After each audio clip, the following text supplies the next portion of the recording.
আপনারা দেখছেন news now, খবরের নতুন ভাষা। ग्रामीण अर्थव्यवस्था को मजबूत करने के अलावा VBG Ramji project sustainable infrastructure बनाने और भ्रष्टाचार खत्म करने में मदद करेगा। यह बात मुख्यमंत्री डॉक्टर मानिक शाह ने बुधवार को वीबीजी रामजी प्रोजेक्ट के फॉर्मल लॉन्च पर कही।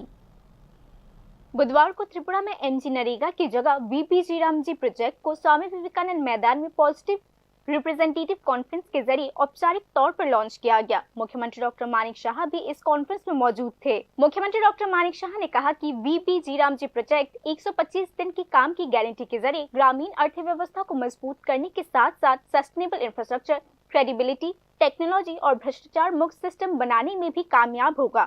Modernization of the rural employment guarantee to align with long-term infrastructure, যাতে ইনফ্রাস্ট্রাকচার সেটা লং টার্ম এটা করলাম আর নষ্ট হয়ে গেল সেটা যেন না হয়, and resilience goal, eliminate the resilience গোল।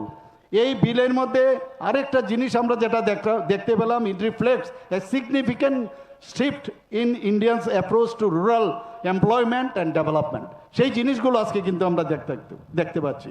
শুধু তাই নয়, আজকে যদি ইনফ্রাস্ট্রাকচারের কথা বলি, সেটা যাতে ডিউরেবল হয়, হাই কোয়ালিটি রুরাল ইনফ্রাস্ট্রাকচার হয়, এবং শুধু তাই নয়, যাতে আমাদের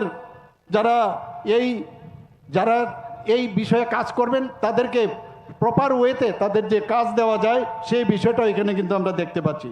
এবং শুধু তাই নয়, এখানে টেকনোলজি এবং অ্যাকাউন্টেবিলিটি এই বিষয়টাও এখানে রাখা হয়েছে জি রামজি অ্যাক্টের মধ্যে।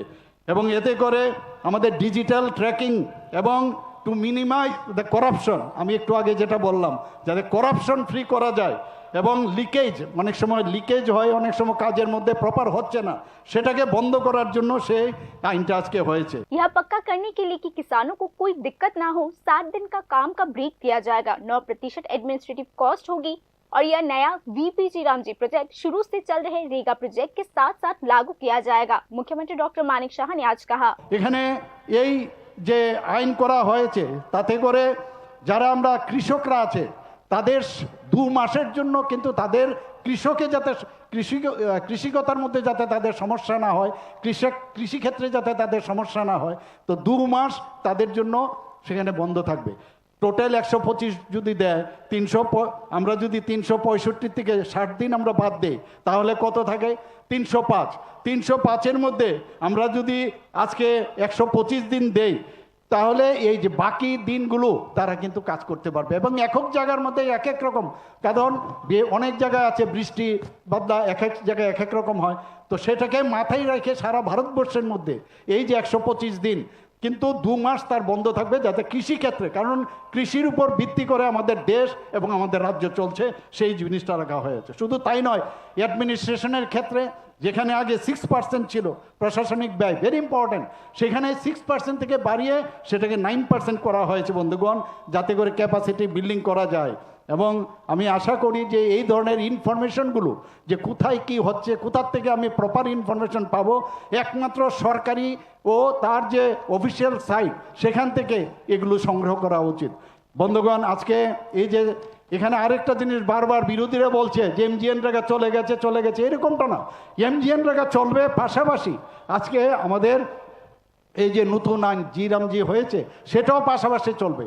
যখন এটা পুরো অ্যাডপ্ট করবে, অ্যাক্লামেটাইজ হবে, তখন সেটা কিন্তু চলে যাবে। এবং এতে করে আমার মনে হয় আরও কাজ আগামী দিনে আরও স্পিডে কিন্তু সেটা সম্ভব হবে। আমি रोजगार में बढ़ोतरी, तेजी से मजदूरी और ट्रांसपेरेंसी की गारंटी देते हुए मुख्यमंत्री डॉक्टर मानिक शाह ने आज कहा कि किसान हितैषी प्रोविजन सब्सिडी स्ट्रक्चर इस नए प्रोजेक्ट की मुख्य खासियतों में से है। इसके अलावा प्रोजेक्ट को ठीक से लागू करने के लिए सोशल ऑडिट के जरिए काम की ट्रांसपेरेंसी पक्का करने के लिए ग्रामीण पंचायत लेवल पर रेगुलर मॉनिटरिंग सिस्टम बनाना मुमकिन होगा। मुख्यमंत्री डॉक्टर मानिक शाह ने आज कहा। Bureau report, news now.